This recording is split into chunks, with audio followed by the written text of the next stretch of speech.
하나님 나라의 비전을 갖고 살라는 것이 너무나도 소중하고 또 무엇보다 우리 개인적으로도 또 우리 공동체적으로 보더라도 너무나도 유익하고 복된 일이기 때문에 여러분들에게 하나님 나라의 하나님 말씀을 전하고 있어요. 하나님 나라를 위해 사는 그 심령은 성령 안에서 의와 또 평강과 희락을 누린다고 약속하셨어요. 그래서 하나님 나라를 구하면 구할수록 하나님과 우리의 관계가 의의 관계가 친밀한 관계가 됩니다. 그와 같이 우리가 외로움 가운데 또 고독한 가운데 있지 않게 돼요. 하나님과 관계가 올바르면 올바를수록 주님과의 관계가 옳게 친밀한 의의 관계가 되는 것을 우리는 삶 속에서 경험합니다. 뿐만 아니라 주님의 올바른 관계로부터 우리는 평강을 누리죠. 근데 이 평강의 기본적인 그 뜻은 둘이 하나가 된다는 뜻입니다. 그래서 하나님 안에서 내가 혼자서 평강, 혼자서 이렇게 마음의 위안을 받는 그런 수준이 아니라 사람과의 관계에서 평안을 누리는 것을 전제로 하나 될 수 없는 사람이 하나가 되고 가까워질 수 없는 사람이 가까워지게 되고 사람들과의 관계에서 평안. 여러분 명절 또 온 가족이 모였을 때 여러분 평안하셨는지 하나님 나라를 구하는 심령에는 의와 함께 평강이 따르게 되죠. 직장에서도 평강한 대인관계를 유지하게 되는 거죠. 뿐만이 아니라 뭐가 있어요? 희락이 있다 했어요. 기쁨이 있다 했어요. 근데 이 기쁨은 우리의 삶 속에서 누리는 기쁨이라 했어요. 비록 앞일이 깜깜하고 우리의 삶이 고달프고 때로는 어렵고 복음과 함께 사는 것이 쉽지 않지만 하나님이 그 나라를 위해서 먼저 그 나라 그 일을 구하는 삶에게 기쁨을 주신다. 할렐루야. 그래서 우리는 하나님 나라를 위해 살아야 돼요. 그것이 하나님만 좋다고 좋은 것이 아니라 오늘 저와 여러분에게도 통일하고 좋은 줄 믿습니다. 하나님 나라의 비전을 가지고 사는 것은 사람이 만들어낸 게 아니에요. 하나님이 주신 비전. 위로부터 온 비전. 땅에서부터 온 것이 아닙니다. 하나님이 우리에게 주신 비전. 그리고 명령이에요. 그것도 성경에서는 하나님의 명령을 향하여 생명의 명령이라. 우리가 사느냐 죽느냐의 그 기로에 놓여 있는 것이 주의 명령인 줄 압니다. 하나님 나라의 비전을 갖고 꿈을 꾸고 살아가는 것은 하나님의 명령. 해도 되고 안 해도 되는 그런 것들이 아닙니다. 그렇다고 마지못해서 우리들이 순종하는 것이 아니라 우리가 그 나라 그 일을 구하며 살아가며 우리 삶 속에 하나님 나라가 온전히 임하는 줄 믿습니다. 하나님 나라가 임해야 해요. 우리 심령은. 그래야 의와 평강과 희락이 있죠. 우리 가정에게 임해야 해요. 내 직장에 일터에 임해야 해요. 우리가 사는 이 세상에 임해야 해요. 그래서 하나님 나라의 온전히 다스림 있는 곳에는 항상 의와 평강과 희락이 넘쳐나는 줄 믿습니다. 그렇기 때문에 우리는 방향을 잘 잡고 저와 여러분들이 살아가야 신기하게도 방향을 잘 잡고 살아가며 마음에 정말 위로가 있을 뿐만 아니라 기쁨이 있어요. 행복이 있어요. 삶의 보람이 있어요. 하루하루 살아가는 삶이 담대한 이런 일들이 믿는 그 나라 그 일을 구하는 사람들에게 주어지는 축복인 줄 믿습니다. 오늘 말씀은 다윗이 하나님 나라를 위하여 거룩한 비전을 갖습니다. 뜻을 갖습니다. 내가 주의 나라를 위해 이렇게 살겠노라고 헌신을 합니다. 그 가운데 하나님 나라를 위해 사는 것 뜻 가운데 그 다윗이 가진 것이 나는 하나님의 성전을 짓겠다. 하나님의 성전을 짓겠다는 거룩한 뜻을 가진 그 다윗의 모습이 오늘 본문에 나와요. 그런데 우리 하나님은 성전 짓는 것을 거절하고 오히려 내가 너의 집을 지어주겠다.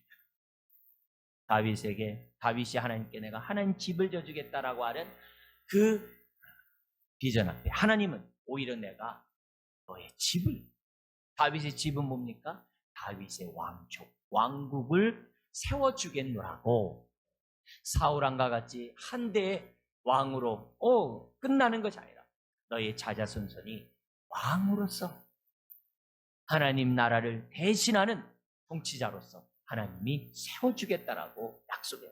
그리고 심지어는 그 나라는 이 땅에서 끝나는 것이 아니라 영원한 하나님의 나라가 되도록 하나님이 역사하시겠다라고 약속을 해요. 너희 자손에서 메시아, 왕 대신 메시아가 나타나요. 이 땅에 임하게 해서 그 아들을 통하여 하나님 나라를 영원히 다윗의 왕조를 영원히 세워주겠노라고 약속하신 말씀이 7장입니다. 그래서 사실 이 사무엘하 7장 오늘 우리가 주일날 시간상 간략하게 중요한 내용만 보지만 일생 붙잡고 우리가 정말 매달려야 될 말씀입니다. 여름 가운데 17절까지는 다윗이 성전을 짓겠다고 하는 그 뜻에 대하여 하나님이 관둬라. 오히려 내가 너의 집을 짓겠다라고 하는 그런 예언의 말씀이 17절까지입니다. 그리고 18절에서부터 29절까지 나온 얘기는 다윗의 기도입니다. 어떤 기도냐면 나를 향해서 하나님이 선한 뜻을 갖고 계시는데 아멘입니다. 내가 나에게 약속하신 그 약속의 말씀을 붙잡고 내가 기도하겠습니다. 하나님 약속하신 대로 응답해 주세요라는 내용이 29절까지 있어요. 그러니까 오늘 이 7장에 나와 있는 내용은 오늘 우리가 살아가는 데 있어서 정말 붙잡아야 될 말씀이고 우리가 기도할 때 어떤 기도를 해야 되는지를 가르쳐주는 것이 사무엘하 7장이에요. 우리가 사순절 때 우리가 성경 암송을 하잖아요. 그때 외워야 될 그 본문 가운데 하나입니다. 이 말씀을 여러분이 묵상하고 외우고 묵상하면 우리들의 삶이 다윗의 삶과 같이 형통할 줄 믿습니다. 우리 좀 더 말씀을 자세히 보겠는데요. 1절에서 3절은 오늘 말씀의 배경이 나오게 됩니다. 1절은 다윗이 하나님도 받은 그 은혜를 지금 서술하고 있는데요. 1절 읽겠습니다. 여호와께서 주위의 모든 원수를 무찌르사 왕으로 궁에 평안히 살게 하신 때 하나님은 다윗에게 큰 은혜를 베푸셨죠. 심지어 주위의 모든 원수를 무찌르사. 여러분 지금 다윗이 왕으로 등극하기 전에 사울왕이 있었죠. 사울왕 때도 어떻게 돼요? 주변의 많은 나라로부터 많은 전쟁과 고통, 침략을 당했어요. 그리고 그 전에는 어땠습니까? 사사기 500년 동안도 역시 어떻게 돼요? 주변의 많은 나라 때문에 편할 날이 없었어요. 근데 하나님이 다윗에게 축복을 하셨어요. 주변에 있는 대적들을 갖다 다 무찔러 주셨어요. 그리고 만사형통하는 가운데, 태평성대하는 가운데 다윗이 백향목궁에서 편안히 거하는. 다윗이 평안하다는 얘기는 무슨 말입니까? 이스라엘 전체가 평안하다는 것을 보여줍니다.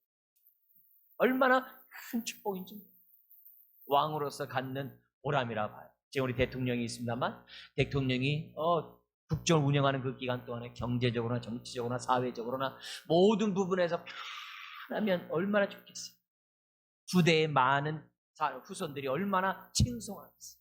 대통령의 입장에서 보면은 나라가 태평성대하기를 얼마나 바라겠어요. 근데 그 꿈이 다윗에게 이루어졌다. 그러면서 2절에 이에 대해서 다윗은 그 은혜에 감사하는 마음을 이렇게 표현합니다. 아마 은혜 받은 사람들은 다 이렇게 표현한 것을 다 경험할 텐데요. 어떻게 표현하는지 볼까요? 왕이 선지자 나단에게 이르되 볼지어다 나는 백향목궁에 살거늘 하나님의 궤는 어디에 있다고요? 휘장 가운데 있더라. 다윗이 왜 하나님께 기쁨이 됩니까? 왜 하나님이 다윗의 마음을 합한 자로 기쁘게 여겼습니까? 다윗은 항상 그 마음 중심에 하나님이 있었어요. 아까 우리 성가대가 불렀던 것처럼 은혜를 깨닫는 마음이 있었어요. 은혜를 아는 그 마음이 있었어요. 그래서 항상 무엇을 생각하든지 하나님 중심에 생각하셨어요. 그래서 하나님 볼 때 다윗이 이쁜 거예요. 참 착한 거예요. 그래서 다윗이 행하는 그 모든 것이 다 뭐예요? 하나님께 기쁨이 됐어요. 다윗 보세요. 하나님의 은혜 때문에 자기가 백향목에 있다는 거예요. 근데 그것으로 교만하고 그것으로 끝나는 게 아니라 그러나 하나님의 궤는 여기 나온 것처럼 휘장 가운데 앞에서 다윗이 여호와의 궤를 갖고 오기 위해서 얼마나 정말 애를 씁니다. 심지어 여호와의 궤가 예루살렘에 들어올 때 얼마나 춤추며 정말 찬양하며 정말 하나님께 높이었습니다. 비록 그 안에는 바지가 내려간 것 때문에 조소했지만 그만큼 다윗은 기뻐 뛰며 주를 찬양했어요. 그랬는데 막상 그 여호와의 궤는 어디에 있는 거예요? 자기와 달리 휘장 가운데 정말 죄송하다, 송구스러운 마음을 지금 뭐냐면 표현하고 있는 거예요. 여러분 어떠세요? 항상 하나님의 은혜를 받아서 내가 뭔가 이렇게 누리는 게, 뭔가 이렇게 받은 축복들이 있으면 하나님 앞에 내가 해드린 게 없는, 내가 주를 위해서 그렇게 내가 뭔가 이렇게 기쁨이 된 것이 없는, 하나님이 나에게 왜 이런 큰 은혜를 주시는가, 내가 주를 위해서 어떻게 그 은혜에 보답할까, 여러분 생각하지 않습니까? 그것이 은혜를 아는 깨달은 사람의 당연한 태도죠. 그러자 이 다윗이 나단에게 이런 마음을 표현하자 나단이 볼 때 너무 기쁜 거예요. 그래서 3절 같이 나단이 표현하는데 같이 읽어볼까요? 나단이 왕께 아뢰되 여호와께서 왕과 함께 계시니 마음에 있는 모든 것을 행하소서 하니라. 나단도 공감한 거죠. 다윗이 성전을 짓는 것에 대해서 기뻐한 거. 나도 동의한다. 너 마음속에 하나님이 계시고. 나단의 입장에서 볼 때 너무 즐겁기 짝이 없는. 그래서 당신의 마음에 있는 모든 것을 행하소서. 즉 뭐예요? 성전 건축하라. 여러분 다윗이 성전을 짓겠다고 하는 것이 그냥 입으로 한 말이 아니에요. 그냥 한 번 던져본 말이 아니에요. 우리는 그것을 어디서 느낍니까? 역대상 29장에 보면은 다윗이 성전을 짓기 위하여 어떻게 준비했는지가 쫙 나옵니다. 성전을 짓는 데 필요한 모든 물품을 다 준비했다. 금은 모압뿐만 아니라 백향목뿐만 아니라 다 준비. 그것만이 아니라 성전에서 하나님 앞에 일할 제사장을 비롯한 모든 제사 제도를 갖다 다 완벽히 구비해요. 성가대뿐만 아니라 다 구비해요. 그러니까 성전만 없어요.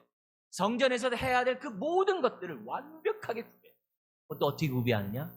즐거운 마음, 차분한 마음으로, 감사하는 마음으로 다 준비했다. 다윗만이 아닙니다. 그 당시 하나님의 은혜를 깨달은 이스라엘 백성 전체가 성전 짓는데 헌신했어요. 어느 정도까지 헌신했냐? 이제는 성전 짓기에 충분하니 금만 갖고 오시오라고 말할 정도. 온 백성 성전 짓는데 동참하는 그런 일들이 역대상 29장에 나와요. 다윗은 빈말로 한 말이 아니었어요. 진심으로 하나님 나라를 위하여 거룩한 비전을 가졌어요. 여러분, 다윗과 이 나단이 하는 이 말을 보세요. 얼마나 아름답습니까? 다윗이 하나님 앞에서 비전을 얘기하니까 나단이 돼요. 나도 촉기세요. 하나님이 당신과 함께 하시니 당신이 마음이 하고 싶은 대로 하시오. 다윗도 또 얼마나 기쁘고 나단도 기쁘겠습니까? 여러분, 교회는 하나님의 꿈을 나누는 공동체가 될 줄 믿습니다. 교회는 하나님의 비전을 나누는 모임입니다. 교회의 비전이 사라지면 생명이 사라진다. 그리고 성도들이 자신의 비전을 얘기할 때 우리는 어떻게 반응해야 돼요? 나단처럼 반응해야 돼요. 어떻게 해요? 하나님이 당신과 함께 하시고 당신이 마음 먹은 대로 당하십시오. 예를 들어 2014년에 되어서 내가 새롭게 직분을 맡았는데 내가 이 직분을 가지고 내가 열심히 내가 오늘 한 해를 섬길 거야. 이렇게 마음에 작정을 할 때 어떻게 반응해야 되는? 나단처럼. 하나님 당신과 함께 하시고 당신 마음 먹은 대로 해. 내가 당신 도와줄게. 이렇게 답해야 될 줄 믿습니다. 근데 그러지 않고 그래. 너 옛날에 너 2014년에도 그러더니 오늘도 또 할 수 있을까? 이렇게 딴치가 얼마나 안 돼. 무슨 말입니까? 비전을 얘기하면 격려해줘요. 격려해줘요. 내가 올해는 이렇게 섬길 거야. 여러분들, 내가 기도해줄게. 당신 마음 먹은 대로 행해봐. 당신이 하나님 나라를 위해 갖고 있는 그 비전, 귀한 거야. 복된 거야. 여러분, 교회에서 이런 비전을 얘기할 때마다 정말 감사할 수 있어요. 하나님이 그와 함께하는 거예요. 왜? 함께하지 않으면 3절에 있는 것처럼 비전을 얘기하지 않습니다. 하나님이 함께하지 않으면 하나님 나라의 비전을 얘기하지 않아요. 여러분의 지금까지 우리 한 달 동안에 여러분의 삶의 모습을 한번 보세요. 어떤 비전을 갖고 계세요? 여러분, 하나님의 임재의식이 없으면 비전 얘기하지 않습니다. 내가 비전을 얘기한다는 자체가 살아있다. 하나님이 함께함을, 하나님의 은혜를 깨닫고 있다는 것을 우리들에게 보여줍니다. 여러분, 하나님이 다스리는 곳에는, 하나님이 함께하는 곳에는 항상 비전이 살아있음을 믿습니다. 꿈꾸는 자들이 돼요. 하나님 앞에 거룩한, 내가 할 수 있는 그러한 은혜 가운데 감당해야 해요. 그런 은혜들을, 하나님의 비전들을 서로 나누는 그 모습, 기쁩니다. 여러분, 다락에서, 소그룹에서 은혜를 나누기를, 비전을 나누기를 주의 이름으로 축원드립니다. 비전을 나눠야 합니다. 그리고 비전을 나눌 때마다 함께 격려하고 기도해줘요. 우리 함께 이루자. 그게 교회예요. 교회에서 그것을 경험할 때 가정에서 동일하게 할 수 있죠. 우리 가정을 향해서 하나님 나라가 이렇게 이루어지기 원합니다. 그 비전을 얘기할 때 서로 부부가 또 부모 자식이 얘기하는 거죠. 내가 기도해 줄게. 오늘 아침에 1부 예배 끝나고 2부 예배 때부터 카톡이 하나 툭 들어왔어요.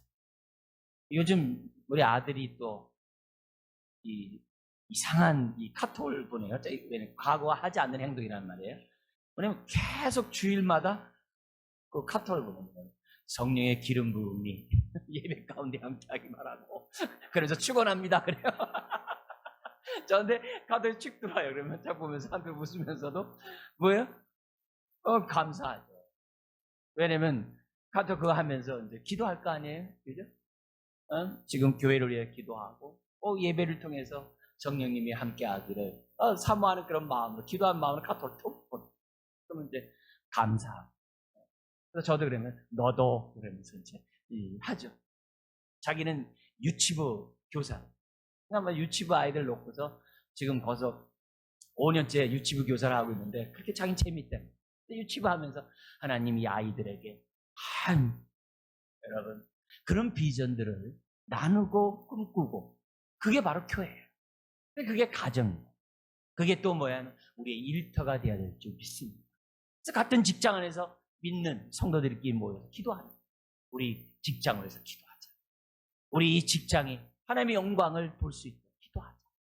여러분 그런 거룩한 부담을 갖는 것이 성도의 모습인 줄 믿습니다. 얼마나 아름다운 모습이에요. 자, 근데 4절에 그날 밤 우리 하나님께서 다윗과 나단의 이런 대화를 다 보고 계셨어요. 듣고 계셨어요. 그날 밤에 하나님은 나단 선지자에게 나타나셔서 말씀하십니다. 뭐라고 말씀하냐면 5절부터 7절까지 성전 짓지 말라 그래요. 하나님 앞에 거룩한 뜻을 갖고 있고 성전을 짓고자 하고자 했는데 우리 하나님 뭐냐면 성전 짓지 말라. 이유는 뭡니까? 우리 하나님은 사람이 지은 그 작은 집에 거할 뿐이 아니죠. 우리 하나님은 무소부재 하늘과 땅에 충만히 거하시는 하나님이신 줄 믿습니다. 사람이 만들어 놓은 그곳에 가둬가시는 분이 아니죠. 그 갇혀 있는 분이 아니죠. 그래서 우리가 그 하나님을 뵙기 위해서 예루살렘 가 그런 게 아니죠. 우리 하나님은 우리가 드리는 이 예배 가운데뿐만 아니라 우리 일터 가운데서도 함께하는 줄 믿습니다. 근데 그런 하나님 앞에 집을 줘놓고서 내가 영광 돌리겠다. 하나님은 그런 수고하지 말라. 거기에 대해서 나는 아무런 원하는 바가 없다라고 우리 하나님은 다윗에게 말씀합니다. 또한 우리 하나님께서는 항상 말씀하실 때마다 그냥 이렇게 과거에는 이렇게 말하고 오늘은 이렇게 말 그런 분이 아니죠. 구약에서는 이렇게 말하고 신약에 이렇게 그런 분이 아니죠. 우리 하나님은 과거에 구약에도 말씀하셨던 그 하나님은 신약에도 여전히 말씀하시는 줄 믿습니다. 그게 히브리서 1장 1, 2절이죠. 하나님이 구약에서는 선지자를 통하여 여러 모양과 여러 부분으로 말씀하셨지만 신약에서는 예수님을 통하여 말씀하셨느니라. 히브리서 1장 1, 2절 말씀이죠. 하나님은 동일하게 구약이나 신약이나 동일해요. 자, 왜 성전 짓지 말라고 할까요? 교육의 목적이, 성전은 건물이 아니라, 사람이 지은 건물이 아니라 그리스도의 몸이 성전인 줄 믿습니다. 여러분, 요한복음 2장에도 나와요. 예수님이 40년 동안 헤롯 왕에 의해서 그 건축, 성전 건축이 지어져 있는 그 모습 보면서 예수님이 말씀해요. 이 성전을 헐라, 내가 사흘 만에 다시 세우리라. 그 얘기를 듣던 종교 지도자들을 비롯한 사람들이 조소하는 거죠. 비웃는 거죠. 이건 46년 동안 지금 성전을 짓고 있는데 이것을 갖다 3일 만에 세워? 미쳤다 그러는 거죠. 그런데 예수님이 뭐라 그래요? 성전은 내가 곧 성전이라고 말씀해요. 근데 이 얘기를 아무도 못 깨달아요. 그렇지만 주님이 죽고 부활한 다음 성령님이 그들 가운데 오셔서 깨닫게 해주신다. 주님이 자기 몸된 이 몸을 향하여 성전이고 3일 만에 내가 다시 세우겠다는 그 말이 3일 만에 부활한 사건이라는 말씀과 연관해서 깨닫게 된다. 무슨 말이에요? 사무엘하 7장에서 말씀하셨던 하나님은 요한복음에 말씀하셨던 하나님과 같으신 분이에요. 성전은 사람이 지은 것이 성전이 아닌 줄 믿습니다. 헷갈리면 안 돼요. 더구나 계시록의 마지막 보면 어떻게 돼요? 하늘에서 새 예루살렘이 쫙 땅으로 내려오는데 나중에 딱 보니까 어떻게 돼요? 성전이 눈에 보이지 않아요. 왜요? 하나님과 우리가 온전히 하나 되었기 때문에. 무슨 말이에요? 사람이 지은 그런 것들은 더 이상 존재하지 않는다는 걸 말해요. 가끔 천국 갔다 오신 분이 진짜 갔더니 12진주문에 막 바닥에 막 금이 깔려 있더라. 그거는 아니죠. 그거는 하나님의 몸된 교회의 아름다움을 인간의 언어로 다 표현해서 설명해요. 교회 공동체의 그 아름다움을 설명한 거지 건물이 떡하니 있는 그게 아니에요. 미혹되지 말기 바랍니다. 성전은 하나님과 우리가 온전히 하나 된 것이 성전인 줄 믿습니다. 이걸 우리 하나님이 아시는 거예요. 그러니까 너희가 어떻게 돼요? 다윗 보고 성전 짓지 말라. 그런데 오늘날에는 교회 건물을 막 치면서 이 말씀을 자꾸 막 우격다짐하듯이 막 붙여놓으려고. 하나님은 건물에 관심이 없어요. 오늘 저와 여러분에게 관심이 있는 줄 믿습니다. 또 하나의 교훈이 있죠. 뭐냐면 사람은 자꾸 형상화해요. 그리고 자꾸 하나님을 여기다 두려고 해요. 그래서 우상도 만들어요. 출애굽한 이스라엘 백성이 자기를 인도한 하나님을 우리가 만들자 하는데 송아지를 떡하니 만들었어요. 왜 송아지예요? 애굽 땅에서 송아지가 돈의 신이에요. 부자 신이에요. 그러니까 자기네들이 어떻게 돼요? 가나안 땅에 가면 부자 되게 해달라고 그들은 바랬. 그 결과 송아지다. 그러니까 하나님을 송아지로 만든. 근데 그 송아지가 거기서 끝난 게 아니에요. 이스라엘이 남북을 나눌 때 북쪽의 10지파가 하나님을 섬기는데 어떤 하나님 섬겨요? 송아지 하나님 섬겨요. 뭐예요? 부자 되길 원하는 마음이 편찮다는 말하죠. 하나님이 이걸 아셨어요. 만약에 사람들이 성전을 세워놓으면 그 성전은 우상단지 할 것을 아셨어요. 아닌가 다를까? 그들은 우상단지를 만들었죠. 뭡니까? 그들이 하나님 앞에 불순종하고 불의를 행할 때 하나님이 채찍질을 주셨어요. 바벨론이라는 나라가 1차, 2차, 3차 공격을 강행해가지고 이스라엘이 완전히 망하게 됩니다. 포로로 다 끌려가고 흩어지게 됩니다. 그때 에레미야 선지자가 회개할 것을 촉구를 합니다. 회개하라. 성전이 다 회파될 것이다. 너희는 다 포로로 끌려가요. 근데 많은 사람, 성전 우상에 빠져있는 많은 종교 지도자들이, 백성들이 뭐라고 얘기합니까? 에레미야 말에 귀 기울이잖아요. 무슨 소리냐? 여기는 하나님의 집이다. 여기에 하나님이 계시는데 어떻게 이 성전이 무너진단 말이야? 뭐 이러는 거예요. 에스겔 선지자는 성전에서 하나님의 영광이 떠나는 것을 에스겔 선지자가 봤어요. 그래서 백성들의 얘기를 합니다. 근데 사람들이 믿지를 않아요. 왜 그래요? 성전을 우상단지로 만들었죠. 근데 하나님은 사람이 지은 그 성전에 현혹되지 말라고 성전을 돌 위에 돌 하나 남지 않게 다 무너뜨려요. 뭘 얘기하는 거예요? 우리에게 교육하는 거예요. 어떤 형상이라도 만들지 마라. 어떤 것이라도 우리가 어떻게 돼요? 우상 숭배하는 그 일에 조금이라도 현혹되지 않기를 우리에게 교훈하고 있는 거죠. 여러분, 만에 하나 우리는 눈에 보이고 형상화하는데 신경 쓰는 일들을 하지 않도록 조심해야 돼요. 하나님 앞에, 너무나 은밀히 보시는 하나님 앞에 우리는 하나님이 기뻐하는 성도가 되야 될 줄 믿습니다. 하나님 앞에 외식하거나 하나님 앞에 형식적으로 드리는 그런 삶이 되지 않도록 저와 여러분들이 조심해요. 이걸 아셨던 하나님께서는 다윗에게 어떻게 돼요? 성전 짓지 말라. 만약에 다윗이 성전 짓다고 한다면 아마 아주 우상단지 하듯이 했을 거예요. 하나님 하지 말라. 이거는 오고 오는 오늘 저와 여러분들에게 주시는 교훈입니다. 여러분, 건물 때문에 현혹되지 않길 바랍니다. 여러분, 하나님은 이곳에도 계시지만 여러분이 나가 있는 삶의 현장에도 함께 하시는 줄 믿습니다. 우리가 성전이죠. 내가 성전.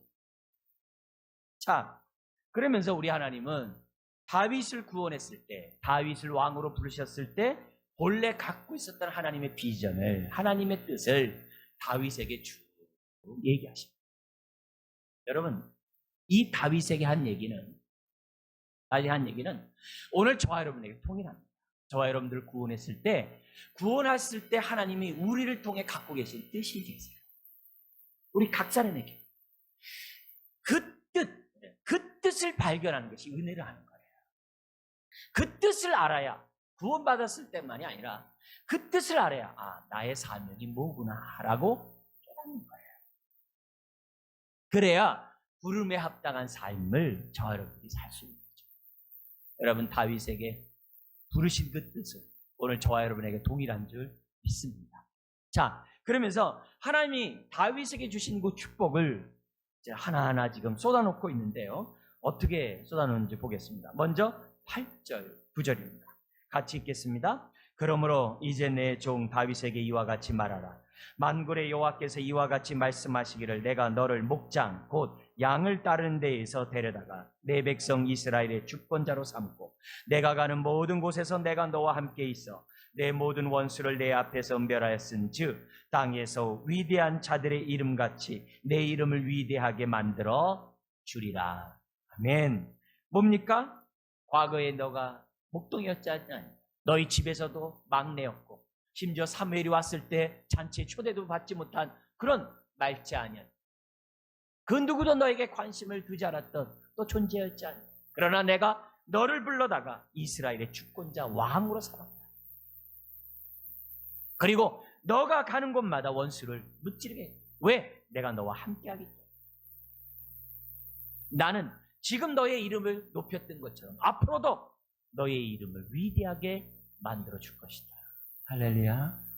여러분, 계시록에 보면은 똑같은 축복이 나와요. 하나님의 나라를 위하여 우리가 믿음의 삶을, 승리의 삶을 살아가는 자들에게 하나님의 새 이름을 주겠다. 영광스러운 이름이죠. 그만큼 존귀한 자로 만들어 주시겠다고 하는 축복인 줄 믿습니다. 여러분, 하나님이 저를 구원했을 때, 저와 여러분을 구원했을 때 그냥 무관심한 존재로 내버려 두는 것이 아니라 저와 여러분들을 뭘 삼으셨어요? 하나님의 자녀 삼으셨잖아요. 자녀만 삼으셨어요? 하나님 보좌 우편에 앉게 하셨잖아요. 할렐루야. 여러분, 저와 여러분을 향한 하나님의 그 뜻은, 비전은 우리가 생각하는 것보다 큰 줄 믿습니다. 하나님은 항상 우리가 기도하는 것보다 더 후히 주신다고 약속하셨어요. 후히 주시는 분, 내가 생각하는 것보다 더 큰 비전을 갖고 계신 분이 하나님입니다. 이걸 깨닫는 것이 은혜예요. 이걸 깨달아야 하나님의 뜻 가운데 우리의 삶을 드릴 수 있어요. 하나님 나라를 위하여 내 삶을 드릴 수가 있어요. 깨닫기를 주의 이름으로 축원드립니다. 하나님이 나를 향해서 갖고 계신 근본 뜻은 저와 여러분 누가 관심을 가졌겠어요? 그런데 저는 보좌 우편에 함께 했죠. 그리고 저와 여러분에게 하나님 나라의 비전을 가지고 함께 동역하자라고 부르셨잖아요. 감사해요. 그뿐만이 아닙니다. 어떤 축복을 줍니까? 10절과 11절 같이 한번 읽겠습니다. 내가 또 내 백성 이스라엘 위하여 한 곳을 정하여 그를 심고 그를 거주하게 하고 다시 옮기지 못하게 하며 악한 종류로 전과 같이 그들을 해하지 못하게 하여 전에 내가 사세에게 명령하여 내 백성 이스라엘 다스리던 때와 같이 아니하게 하고 너를 모든 원수에게서 벗어나 편히 쉬게 하리라. 할렐루야. 사사시대와 같지 않게. 사사시대는 얼마나 주변 나라로부터 고통당한지 모릅니다. 툭하면 토굴에 숨고요. 툭하면 산으로 도망가고요. 툭하면 들로 피신했어요. 왜요? 자꾸 공격해옵니다. 추수 때만 되면은 자꾸 노력해옵니다. 늘 불안합니다. 이리 쫓기고 저리 쫓기고 불안한 삶을 살았던. 근데 다윗에게 얘기합니다. 너의 미래가 불확실하게 하지 않겠다. 여러분 현대인에 살아가면서 자꾸 마음에 힘든 게 그거잖아요. 내일 일을 모르는 거죠. 장래일을 모르는 거죠. 불확실한 미래 앞에 늘 움츠리는 거죠. 그래서 우리도 어떻게 돼요? 자꾸 송아지를 붙잡으려고. 왜? 송아지 잡으면 능사라고 생각하니까. 우리도 자꾸 이스라엘 백성처럼 하나님을 송아지로 전락시켜서 자꾸 붙잡습니다. 그래서 왠지 모르게 송아지를 붙잡으면 내 삶이 편안할 것 같아요. 아닙니다. 하나님이 함께해야 평안할 줄 믿습니다. 하나님의 나라를 위하여 내 삶을 드릴 때 주의 말씀이 내 발에 등겨 내 길에 빛이 될 때 거기에 드려 내 미래가 확실한 거지. 편안한 거지. 내가 금송아지를 붙잡았다고 평안한 게 아니에요. 평안한 게 아니에요. 다윗과 같이 하나님 나라를 위해서 선한 뜻을 갖고 계십니다. 하나님이 우리의 인생을 그 하나님의 비전을 이룰 수 있는 환경을 주시는 거예요. 형통의 축복을 주신다는 겁니다. 그뿐만이 아닙니다. 11절 하반절에 이렇게 되어 있어요. 여호와가 또 내게 이르노니. 그러면서 덧붙여져요. 단순히 삶의 평안만이 아니에요. 형통만이 아니에요. 덧붙여져요. 뭘 덧붙여주냐? 여호와가 너를 위하여 집을 지어주겠대요. 근데 그 집이 뭐냐? 12절부터 16절에 나와 있어요. 그 집은 12절 16절 같이 읽어볼까요? 내 수완이 차서 내 조상들과 함께 누울 때 내가 내 몸에서 날 내 씨를 내 뒤에 세워 그의 나라를 견고하게 하리라. 그는 내 이름을 위하여 집을 건축할 것이요 나는 그의 나라 왕위를 영원히 견고하게 하리라. 나는 그에게 아버지가 되고 그는 내게 아들이 되리니 그가 만일 죄를 범하면 내가 사람의 매와 인생의 채찍으로 징계하려니와 내가 내 앞에서 물러나게 한 사울에게서 내 은총을 빼앗은 것처럼 그에게서 빼앗지는 아니하리라. 내 집과 내 나라가 내 앞에서 영원히 보존되고 내 왕위가 영원히 견고하리라 하셨다 하라. 할렐루야. 여기 집은 뭐예요? 다윗의 왕조. 그래서 예수님이 이 땅에 올 때까지 다윗의 왕조가 끝나질 않아요. 마태복음 1장에 보면 족보가 나오죠. 그 족보가 은혜스러운 게 뭡니까? 하나님의 이 약속이 이루어진 거예요. 이 약속대로 다윗의 후손이 끊어지지 않아요. 그래서 다윗의 후손 가운데 메시아 예수님이 이 땅에 오신 줄 믿습니다. 근데 다윗의 왕조는 이 땅의 왕조만이 아니에요. 영원한 왕국이요 나라라고 지금 뭐예요? 설명. 그게 뭐예요? 예수님이 바로 만왕의 왕이시라는 거예요. 할렐루야. 그러니까 하나님은 다윗을 통해 뭘 본 거예요? 메시아를 본 거예요. 다윗의 나라를 통해 뭘 본 거예요? 영원한 하나님 나라를 봤다는 것을 우리들에게 가르쳐줘요. 그렇다면 오늘 우리들이 깨달을 게 뭡니까? 하나님 나라를 위해서 우리가 갖고 있는 그 거룩한 그 비전이 때로는 어떻게 돼요? 하나님 거절할 수 있어요. 그러나 그런 마음을 가지고 살아가면 우리 인생이 어떤 인생이 되어야 한다는 거예요? 하나님 나라를 확장하는 데 쓰임받는 일꾼이 되게 해주시다는 약속인 줄 믿습니다. 여러분, 우리가 하나님 앞에 거룩한 뜻을 계속 가지면 하나님이 우리를 통해서 그 뜻을 이루세요. 얼마나 감사해요. 여러분, 향방 없이 달려가는 그 인생이 얼마나 불행합니까? 뜻없이 무릎 꿇는 인생이 얼마나 비참합니까? 근데 우리에게 분명한 표대를 갖게 하시고 달려가게 하시니 얼마나 감사해요. 그래서 우리는 새해를 맞아서 새 마음으로 하나님 나라를 꿈꿔야 돼. 비록 내가 갖고 있는 그 뜻이 지금 당장 이루어지지 않을 수 있어요. 그렇지만 그 뜻을 계속 서로 격려하고 도와주고 기도하면 나를 향해서 이루고자 했던 하나님의 뜻들이 온전히 이루어지는 줄 믿습니다. 네? 자, 이런 말씀을 나단으로부터 다윗이 듣자 다윗이 18절부터 기도를 합니다. 기도 내용 아주 분명해요.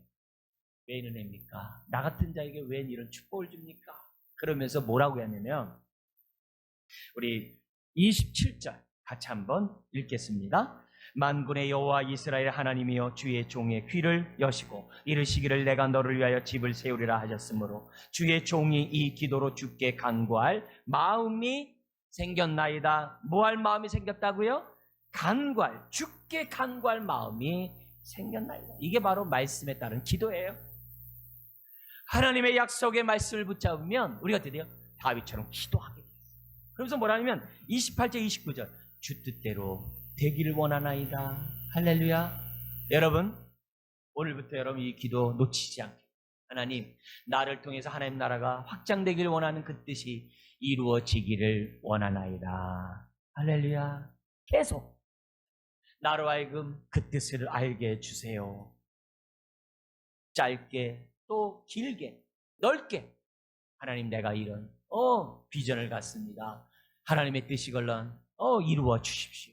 하나님 이 뜻 이루기 원해요. 하나님 도와주세요. 여러분 성경에 창세에서부터 기록된 많은 믿음의 선배들 믿음의 선배들의 모습들을 가만히 보면 특별히 하나님께 쓰임받았던 또 우리에게 기억나는 그 인물들의 모습을 보면 다 공통점이 있어요. 어떤 공통점이에요? 하나님 나라를 위하여 비전을 갖고 살았다는 거예요. 아브라함을 보세요. 고향 본토 친척 아비 집을 떠나 내가 지시할 땅으로 가라. 땅이 중요한 게 아니죠. 뭡니까? 내가 너 후손을 하늘의 별과 같이 바다의 모래와 같이 많게 하리라. 그때 아브라함과 사라에게는 자식이 하나도 없었어요. 근데 하나님은 후손에 대한 비전을 주셨어요. 약속을 주셨어요. 근데 아브라함은 어떻게 돼요? 그 비전을 붙잡고 갔어요. 100세 그것도 25년 만에 이삭 한 명을 주셨어요. 한 명을 주셨음에도 불구하고 아브라함은 어떻게 돼요? 자기에게 이루고자 했던 그 약속을 놓지 않았어요. 할렐루야. 여러분 이게 바로 믿음의 사람. 자기 당대에는 하나님의 나라가 온전히 이루어지지 않을 수 있어요. 여러분이 갖고 있는 그 비전이 여러분 때 이루어지지 않을 수 있어요. 그러나 여러분의 자손에 이루어질지 몰라요. 오늘 우리가 갖고 있는 이 비전이 우리 때 이루어지지 않을 수 있어요. 그러나 우리의 후손의 수서은혜 교인들이 하나님의 그 비전을 얼마든지 이룰 수 있어요. 중요한 것은 아브라함이 그 비전을 놓지 않았다는 거예요. 할렐루야. 여러분 보세요. 그의 비전은 출애굽한 이스라엘 백성을 가나안 땅에 들어가게 하는 거예요. 그러나 그 비전이 이루어졌나요? 안 이루어졌죠. 부분적으로 이루어졌어요. 그렇지만 여호수아가 그 비전을 이어받았어요. 얼마나 귀한지 몰라요. 여러분 에스라하고 느헤미야도 마찬가지예요. 에스라는 성전을 지었고 느헤미야는 예루살렘 성벽을 재건했어요. 포로로 끌려갔다가 돌아와서 했어요. 에스라의 입장에서 어떻게 돼요? 성전만이 아니라 예루살렘 전체를 재건할 수 있어야 되겠죠. 근데 못했어요, 자기. 그렇지만 느헤미야가 이뤘어요. 근데 에스라나 느헤미야가 바랬던 그들의 비전이 있어요. 그 비전이 뭡니까? 말씀 중심과 예배 중심이었어요. 말씀 중심과 예배 중심. 그래서 에스라나 느헤미야는 이스라엘 백성을 말씀 앞에 서게 했던 에스라요 느헤미야였던 것을 보여줘요. 성경에 그뿐만 아니죠. 히스기야나 요시야 있잖아요. 히스기야 요시야의 이 종교 계획은 엄청나게 놀라운 일이었어요. 아주 부패하고 타락하고 우상이 가득한 이스라엘을 갖다가 완전히 갱신했던 그 왕이 히스기야하고 요시야입니다. 근데 히스기야 요시야의 비전이 뭐였습니까? 성전을 청결하는 거였어요. 성도들의 마음에 그 우상의 그 더러움을 깨끗게 하는 것이 그들의 비전이었어요. 그래서 그 비전대로 히스기야와 요시야는 쓰임을 받았던 것을 보게 됩니다. 성경에 많은 선지자들 한 사람 한 사람들이 다 하나님 나라의 비전을 가졌어요. 예수님도 제자들에게 땅끝까지 이르러 내 증이 되라는 비전을 줬어요. 제자들이 그 비전을 가지고 뭐냐면 순종했어요. 오늘 현대 우리 교회에도 동일한 하나님의 비전이 주어진 줄 믿습니다. 그래서 우리 그 비전을 놓고 기도하는 거예요. 하나님, 나를 사용해 주십시오. 하나님 나라가 속히 임하도록 하나님 나를 또 우리 교회를 사용하여 주옵소서. 이 기도는 생을 다하는 그때까지 놓쳐서는 안 돼요. 여러분, 잠언에 보면은 비전이 없는 자는 방자히 행한다 했어요. 왜 비전을 갖는 것이 중요합니까? 삶의 방향성이 결정되기 때문에 갈 바를 아는 거예요. 그러나 비전이 없으면 어떻게 돼요? 눈에 보이는 대로 필요에 따라서 세상의 영광을 바라보며 살아갈 수밖에 없어요. 하나님 나라의 비전이 없으면 이 땅을 향해 살아갈 수밖에 없어요. 금송아지 붙잡고 살게 되어 있습니다. 그러나 하나님의 나라의 비전을 가지면 하나님이 보여요. 하나님이 함께하는 것을 느껴요. 매 순간 하나님 중심의 생각을 해요. 뭘 하든지 하나님의 뜻대로 살고자 하는 그런 헌신된 마음이 있어요. 그래서 비전 가운데 있는 사람은 세상으로 가지 않아요. 옛사람에 머물지 않아요. 죄악 가운데 머물지 않아요. 하나님의 뜻 가운데 머물려고 합니다. 그래서 오늘 저와 여러분들의 비전을 가져요. 하나님 앞에 거룩한 비전을 가지면 하나님이 보입니다. 내 일터에서 하나님 보여요. 내 가정에서 하나님이 보여요. 내가 하는 사역에서 하나님이 보이는 줄 믿습니다. 우리 하나님이 우리에게 2014년 새해를 주셨어요. 다시 한번 새롭게 하나님 나라에 대해서 거룩한 비전을 꿈꾸시기를 주의 이름 축원드립니다.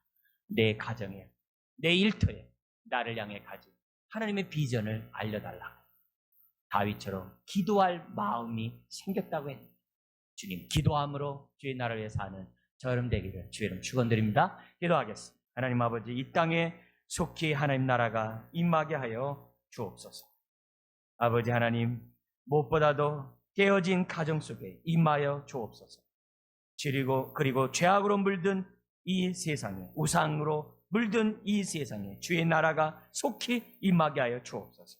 무엇보다도 죽음과 슬픔과 질병과 고통 가운데 있는 주의 백성들에게 주의 나라가 임하게 하여 주시옵소서. 은혜의 강물이 흐르게 하여 주시옵소서. 믿사오며 예수님의 이름으로 기도드리옵나이다. 아멘. 찬송가